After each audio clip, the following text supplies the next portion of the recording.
इस साल बरसात की तरह कड़ाके की ठंड का भी लोग इंतजार करते रह गए। सर्दी का मौसम अब अपने अंतिम दिनों में है। दिसंबर के अंत और जनवरी के शुरुआती दिनों को छोड़कर ठंड का कोई खास असर देखने को नहीं मिला। कोल्ड डे और शीतलहर जैसी स्थिति बेहद कम देखने को मिली। तापमान लगातार सामान्य से अधिक बना रहा।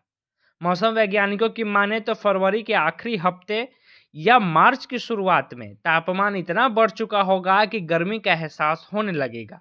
इसीलिए कहा जा सकता है कि इस साल वसंत नहीं, सीधे गर्मी आएगी। फिलहाल पटना स्थित मौसम विज्ञान केंद्र द्वारा जारी पूर्वानुमान के अनुसार आज से तापमान में वृद्धि होने का पूर्वानुमान है। 2 से 3 दिनों तक तापमान बढ़ेंगे, ठंड का असर बेहद कम हो जाएगा। कोहरे को लेकर भी कोई खास चेतावनी जारी नहीं है। फिलहाल के पूर्वानुमान के अनुसार पश्चिमी विक्षोभ को अब उत्तरी अफगानिस्तान के क्षेत्रों में चक्रवातीय परिसंचरण के रूप में देखा जा रहा है। एक और चक्रवातीय परिसंचरण पूर्वोत्तर बांग्लादेश में स्थित है। पूर्वोत्तर भारत पर एक जेट स्ट्रीम भी हावी है। इन सभी मौसमी सिस्टमों के संयुक्त प्रभाव से कल तक राज्य के उत्तरी भाग के जिलों के 1 या 2 जगहों पर हल्के से मध्यम स्तर का कोहरा छाया रह सकता है। अगले 2 दिनों के दौरान तापमान में 3 से 4 डिग्री सेल्सियस तक की क्रमिक वृद्धि होने का पूर्वानुमान है। इसके बाद तापमान में कोई खास बदलाव होने की स्थिति फिलहाल नहीं दिख रही है।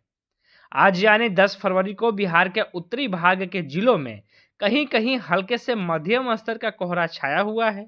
हालांकि इसकी इंटेंसिटी बेहद कम है। धूप निकलते ही इसका असर तुरंत खत्म हो जाएगा। दिन में धूप खिली रहेगी। हल्की गति की पछुआ हवा चलने की स्थिति जारी रहने का पूर्वानुमान है। तेज धूप निकलने से तापमान में 3 से 4 डिग्री सेल्सियस तक की वृद्धि होने का पूर्वानुमान है। अधिकतम तापमान 30 डिग्री सेल्सियस के आसपास, जबकि न्यूनतम तापमान 15 डिग्री सेल्सियस के आसपास रहने की संभावना है।